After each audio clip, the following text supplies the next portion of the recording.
I'm Shelley Armato. I'm the CEO and co-founder of My Smart Plans. We're radically transforming construction projects with knowledge management. Imagine that, a world of construction projects where everyone knows what's going on. It's kind of scary, actually, sometimes to think that. But anyway, today we are sharing our Construction 2030 podcast with Stephen Smith. And I'm going to let him introduce himself, and let's see where this takes us. So welcome, Stephen. Thank you for joining me this morning. No problem. Actually, it's Stephen South. It is? Okay. This is total wrong. Exactly. It says that in front of my name, but I have a friend named Stephen Smith. And so my subconscious took over this morning. So thank you for correcting me already. I'm kidding. So we're interviewing Stephen South. It's South, right? Yeah. Okay. Yeah, this morning. And okay, so go. So I'm Stephen South. I'm a design director at Spector Group in New York City. I've been practicing for over 20 years. I'm a past president of IIDA New York Chapter, which is the International Interior Design Association. I'm also an active member of CETA, so I actually lead teams around the country reviewing design school programs, making sure they meet standards for accreditation. And I'm a past active member of NCIDQ, actually grading the exam. So I have been in many different aspects of our industry. I actually even used to be a professor. So I've taught, I've practiced, I've been on the professional association side and accreditation teams. That is fabulous. So you're like uber book smart. You can read books and know exactly what they say.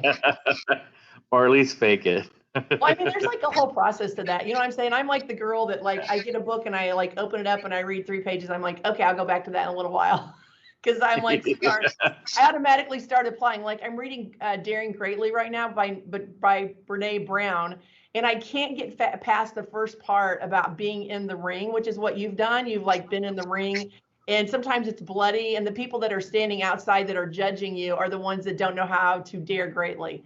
So I'm just like, I love this page. I'm going to read this page 500 times. But anyway, so I was Googling about Stephen Smith, which I did not. I Googled Stephen South. So that's my little party I'm having here on Friday. But you've been with your firm for 20 years. Is that what you said? No, I've been practicing for over 20 years. I've been at Spector Group now for almost 2 years. I've been in New York for about 15 of those 20 years. So for a long time, I was at Perkins & Will here in New York City for about 13 years. So have you mastered the revolving doors in those buildings? Yes, there is a bit of an art to it. I know. We were there. We were meeting locked in because our solution mitigates a lot of the risk for the insurance provider. So we got a meeting in New York, and we always love whenever we have a meeting, we always tie it in with something fun, you know.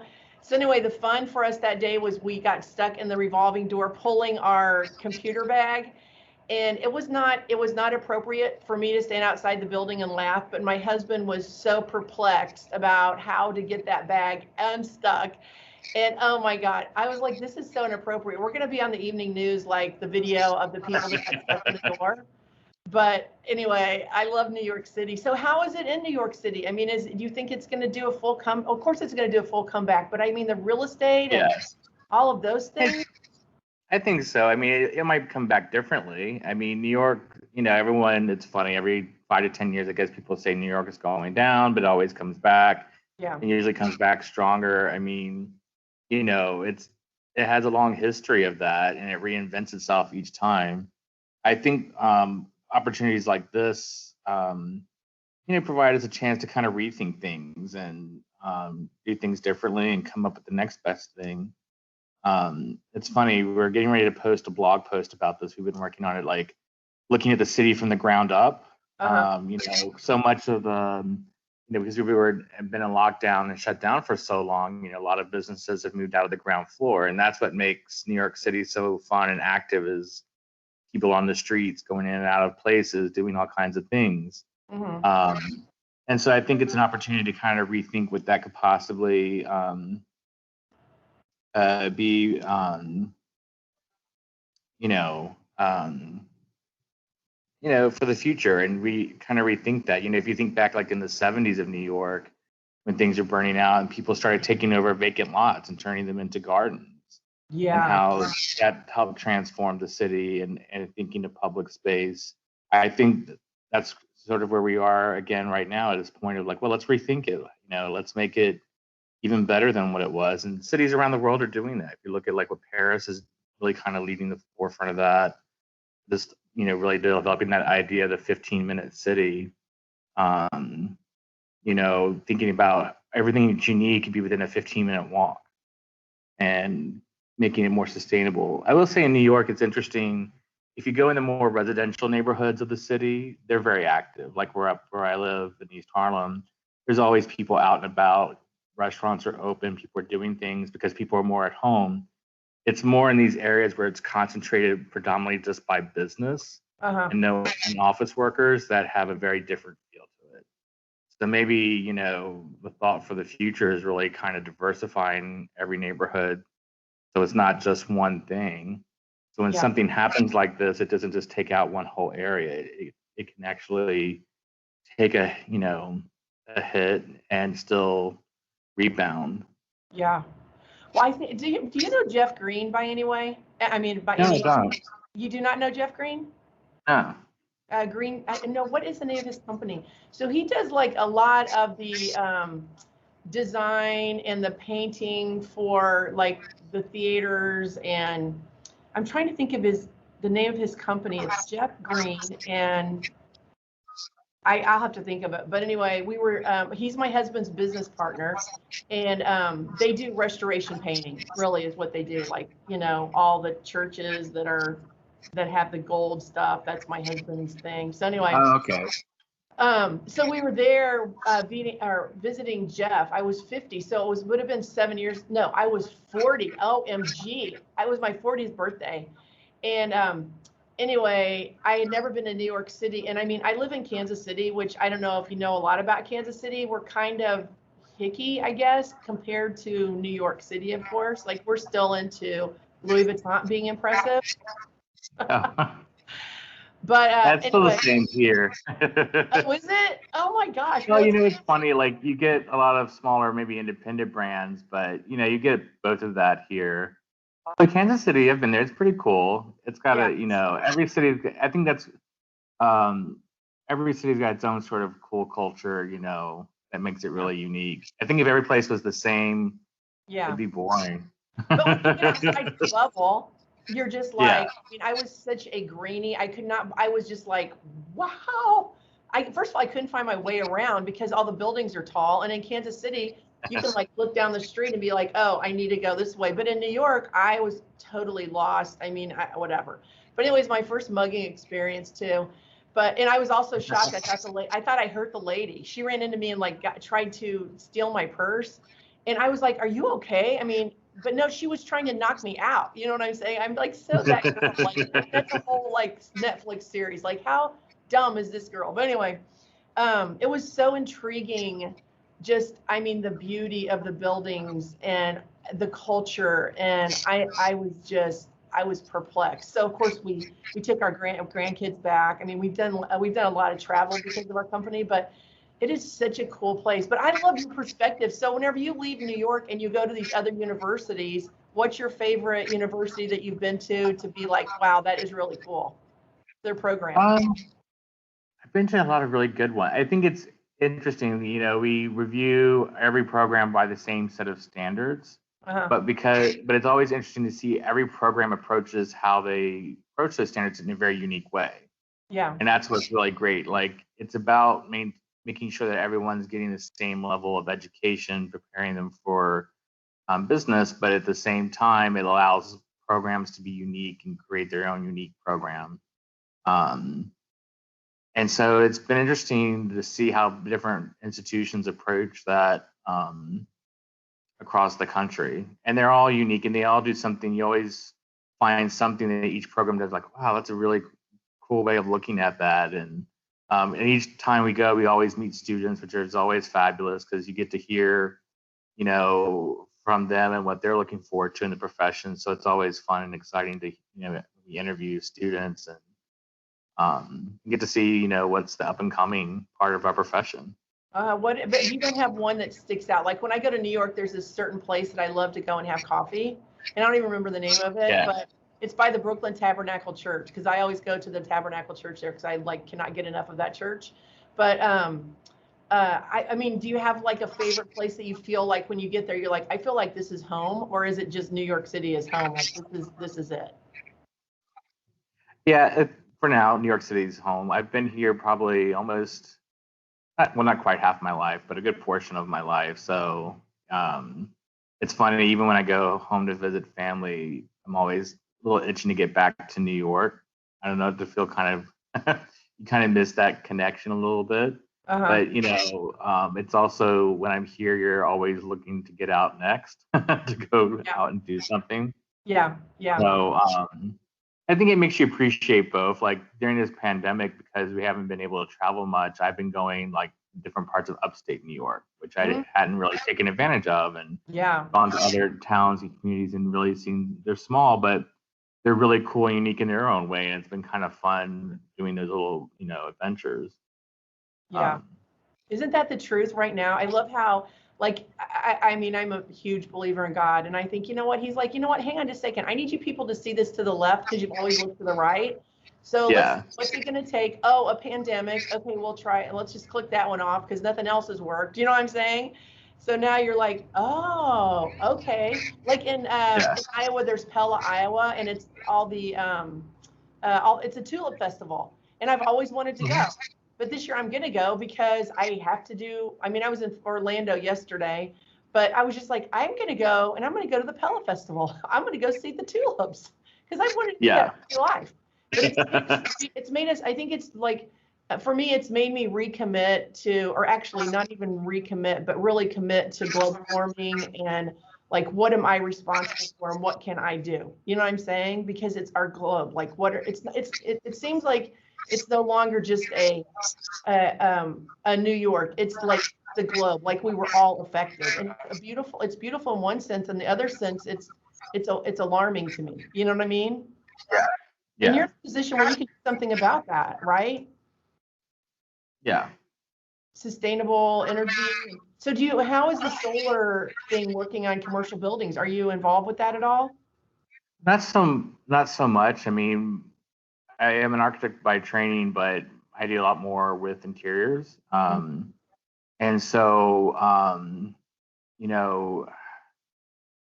there's other technologies I see coming through the city more than solar. And I think because we are so vertical, there's some limitations potentially with that. I think it's more, we're seeing buildings develop more around net zero. So they're using multiple ways of different strategies to get to that. You're starting to see a big turn in New York away from all glass skyscrapers. You've seen a lot more buildings being built with more, how do you say it, more non-translucent or transparent material and a little bit more substantial to them. And it's kind of getting back to old New York and being smart about how they build. We were doing a write-up for another organization about Rockefeller Center and doing research on it. And back when that was built in the 30s, they were thinking about how you can maximize daylight entering those buildings so that they could maximize people's exposure to daylight. We think about that more of a now, but they were thinking about that back in the 30s.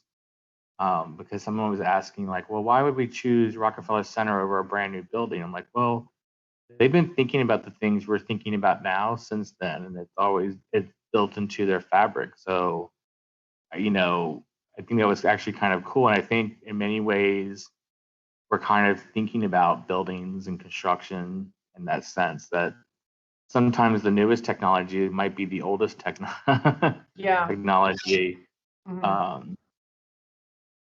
I think we've lived in a period of time now where we're starting to see the impacts of some of these newer technologies.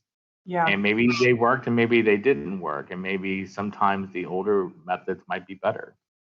I'm thinking about the milkman that we just started getting milk delivered. I have 6 grandbabies, and I mean, my kids are totally able to take care of everything, but I'm like, I can't find something that I can do for them. So I have the milkman come, and he Yeah. brings glass milk bottles, and they Yep. recycle the milk bottles, which is, how old is that? Like, that was before, like, everybody always had glass milk bottles. But every week they look so forward to the milkman coming. And I mean, he brings, like, everything is sustainable. All the milk is hormone free. And it's just those little things that we can do individually, that it individually doesn't feel like it's a huge impact, but globally, one person makes all the difference, right? So Right. that's what you're talking about. I mean, it's like the Rockefeller Center had glass milk bottles, and then Right. plastic came on, and then plastic never deteriorates, it never goes away. So I don't know. I was thinking this morning about my next generation of my business, or me personally, because like everybody's trying to buy our company. But anyway, I think I'm going to go in the trash business and talk about like white trash. Yeah. You know, like white Well, trash. What's white? I mean, I've been called white trash before, but I'm not trash. But I mean, the gallon milk jug is white trash. You know what I'm saying? Like, It what's is. for there? Like, how do Yeah. we transform the white trash? Just get rid of the white trash, the white trash bags.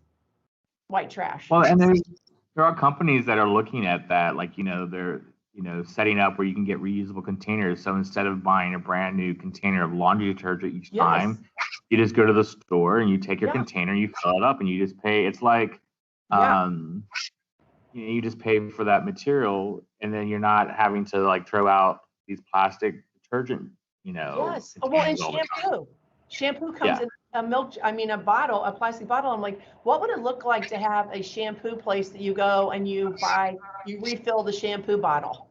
I'm like, that would be such a great idea. I don't know what God's going to do with me, but he's got me thinking about white trash right now. And I'm like, okay, I'm one of these people. I'm like, whatever you say, I say, but like, could you give me the rest of the story?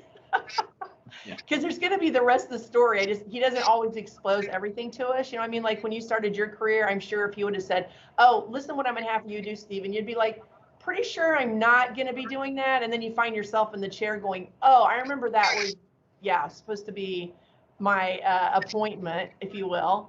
But it's so intriguing to me. I mean, I've had so much fun interviewing. Okay, the other day I did a podcast with a gentleman that he had a Gmail account, so I couldn't like research him. And my people that set up on my podcast, they didn't do like what I was doing with you this morning. They didn't give me a sheet on it, so I was like, oh God. So no, I could not like resource the conversation. I had to just kind of go in cold turkey. Well, anyway, he works for a Native American tribe in Tucson. And I was so intrigued thinking about what his challenges are. I mean, even versus your challenges, right? I mean, they're trying to do infrastructure, and they've lived so long on the glass milk bottle. So there's so much to learn from them. There's so much, I think. Yeah. So I'm like, I'm coming to visit you. He goes, you want to come visit us? I'm like, yeah, I'm bringing my grandbabies. They need to see like this. You know what I mean? Like global learning. I mean, you can learn so much in a classroom, but like get out and go and I asked if it was political to call them reservations. Because I'm like, am I saying this wrong? Am I like, is that an offensive word? Because now you never know like where the gauge is that Right. I'm using the wrong word again. But anyway, it's just so intriguing. I don't know. I've just met the coolest people on my podcast. I'm so excited, and it just happens. It's just fun. So anyway, okay. So what's your favorite books you read? I mean, so one of my goals of my podcast is if someone's the younger generation that have this belief they should go to college, but they don't really know what they're going to college for. And then they graduate and they have a huge ton of debt, and it's not a sustainable career. So I always hope that someone young is listening to my podcast, because I ask everyone, like, what would you want to tell a younger version of you about your career and the opportunities that are there? Well, I think, that's what's great about, my education was in architecture. So what that education gave me was really a skill set in problem solving and strategic thinking, which you can apply to anything. And you have to, I think the biggest challenge today is that you have to be flexible, and you have to kind of be able to kind of move with things and react to things in a very quick way. And those who do that successfully will just kind of grow up and, go up the ladder. And it's those skills that I apply more than any other knowledge that I learned in school. Just knowing other people I went to school with, you know, everyone's gone in different paths. But I think because we were taught how to problem solve and be strategic thinkers, it allowed us to do that. And when you do that and you mix that with your passion, there's, you know, so many places you can go with that. Yeah, I love the passion word because these people are like, well, I want to go make a living doing my passion. Well, there's not a great high demand for crochet. Right. You know what I'm saying? Like, you can take your passion and use it in some capacity to change the world. It's just not, you might not make $20 million crocheting rugs. I mean, that sounds judgmental. But so many, I mean, I like created this forum called the Courage Coalition, which is a movement of women who like stand in their courage, and they're all like, but you get to do your passion, Shelly. I'm like, you think my passion is selling construction technology? No, that was not my passion. Yeah, right. My passion is to encourage. And luckily for me, my profession allows me to be an encourager. But no one's going to pay me to just stand on the corner and encourage. Hey, you walk faster, you'll burn calories. You know what I'm saying?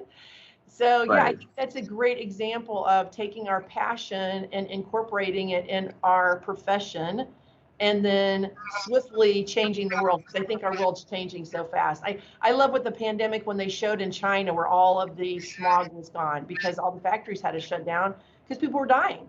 And you could see the earth saying, you know what, give me a breath. Can I have a breath? Just like I need a breath. Like we need breath, right? And right.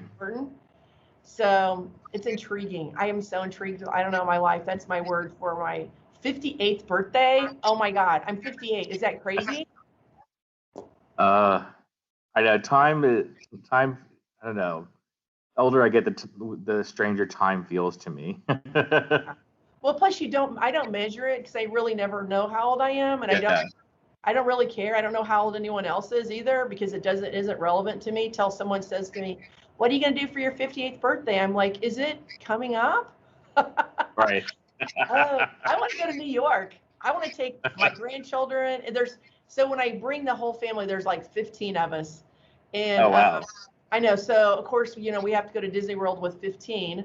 So my goals are always to 15 times. So whatever I want to do, whether it's whitewater rafting, it's 15 times. We all have to go together.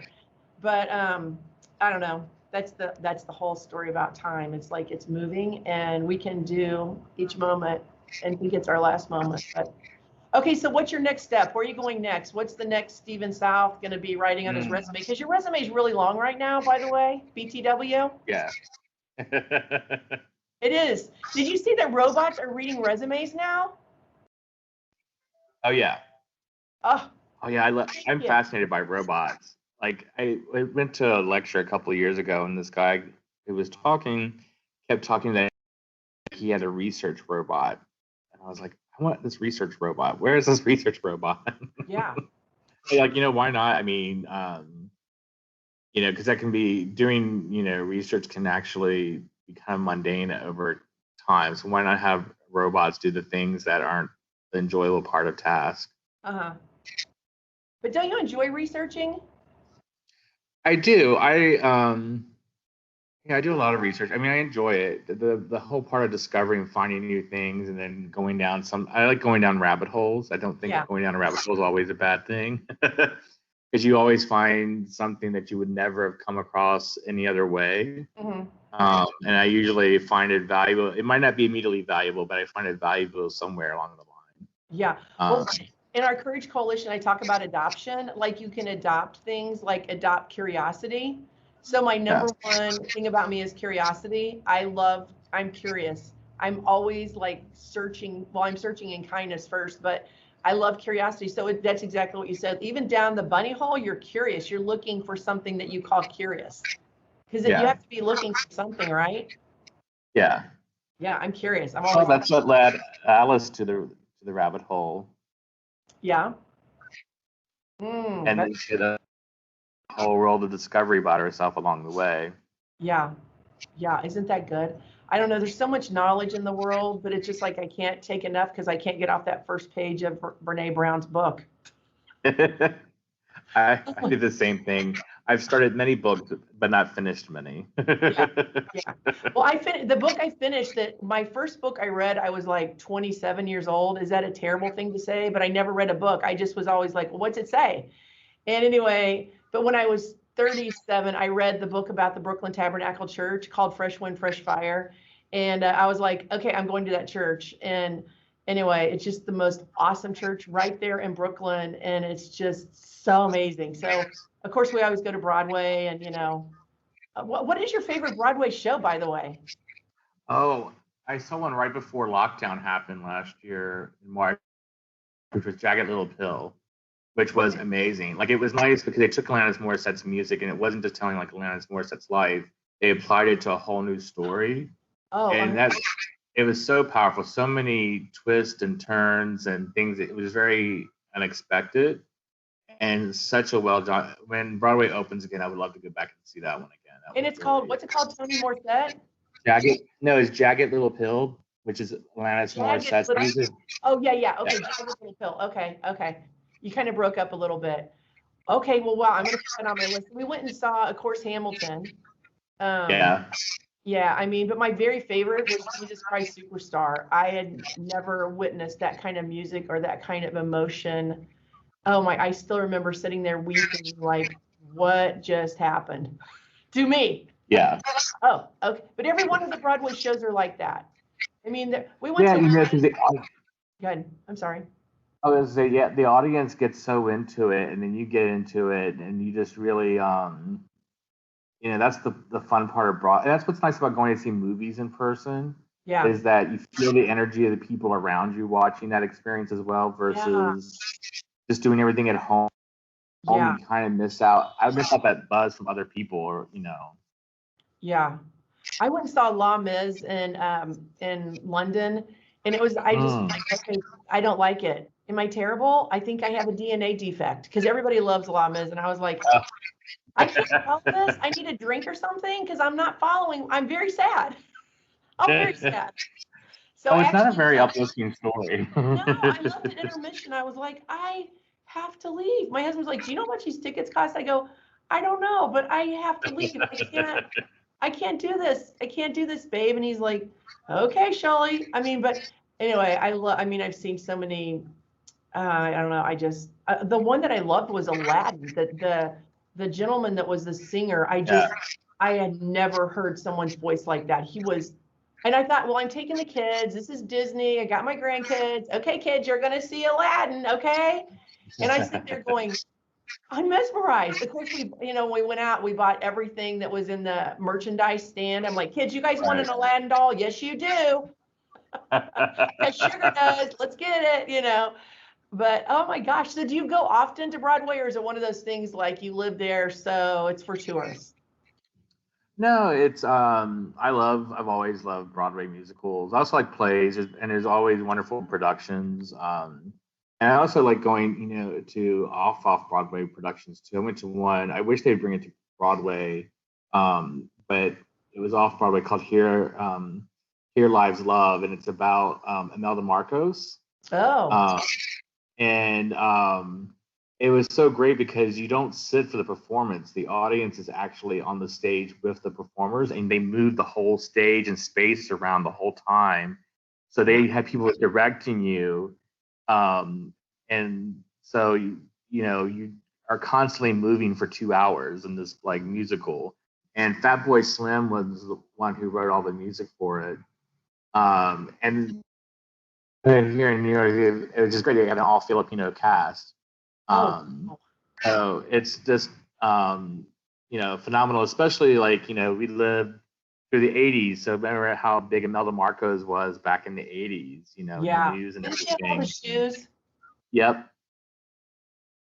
Yeah. So it's about her. Yeah, it's about her coming of age and marrying her husband, and what that was like back in the 60s and into the 70s, leading up to the 80s. Wow. And who thinks of this stuff? I know. It's like sitting there going, who thinks of this? Like, and if you are thinking it, like actually to implement it, like the thought is one thing, but to implement, it's so crazy. Who implements it? Like, who gets it out of their head? You know what I mean? because it comes out of your head and onto paper and then into action. That's an amazing, amazing thing. I went and saw C.S. Lewis Screw Tapes off Broadway, and it was a 2-person play. And I was like, where did those people come from? Who did that? Who does that? But it was fabulous. It was a small theater, like maybe 40 people. And the first thing you do is look for exit signs. At least I do, because I'm just like, I'm always thinking, how do I get out of here? But unfortunately, that's a sign of the times too right now. But anyway, well, I'm going to let you go. I really appreciate your time. And Absolutely. I again apologize that I called you Stephen Smith. He's a very good friend of mine that I really, really like. So maybe I'm supposed to call you that, but Stephen South is more important. Okay, wait a minute. Have you gotten into the museum, like that takes an hour to get in line to go to the, isn't the modern art? Is that what it is? The Museum of Modern Art in New York? Yeah, I haven't gone since they've reopened. I went, I was like, I'm going there. I had my kids and I was like, oh, wait a minute. This is not like Kansas City. Cause you know, we have the Nelson Art Gallery here and you walk in and you're like, I'm like, there is a line for how long? So I convinced them that we should go on a buggy ride. So we took a 2-hour buggy ride through the park. That's and the it one was nice just thing like, about okay, what? I'm sorry. the one nice thing about the pandemic is that things and everything gets a time slot. So you just sign up for your time and you just go. Yeah. Whereas before, you have to waiting these long lines to get into things. Yeah. Yeah. It's more like reservations that they never thought they would have reservations for that. Yeah. That's in New York. It's the art of waiting in line. You wait in line for everything here. I can say that I'm probably not that girl, but unless I'm standing in Disney World with my grandbabies, then I'm just like, I would stand there for 7 hours to go It's a Small World, that I still can sing the stupid song. But anyway, it's all good. So, okay, well, I appreciate you. And it was a pleasure meeting you, even though I have just an image of you in my screen. But I just really appreciate you. And I really loved getting to know you. And if there's anything that we can ever do for you, holler. That's our word in Missouri, like holla at us. Have a I'm from fabulous day. Virginia, so I'm used to that. Okay, well, then we get grace on that one. Because I'm not, I mean, New York would be like, what do you guys say instead of holler? Like, call me? I guess. What Yeah, would call we? me. Yeah, call me, or yeah, probably something like that. Yeah. Okay, well, have a fabulous day. I appreciate you. And I hope to meet you someday in person. I'm going to be in New York. Yeah. I'm waiting for a meeting. I think I'm going to be, it's a long story, but anyway. Okay, I'll talk to you soon. Thank you, sir. Thanks, Shelley. Bye-bye.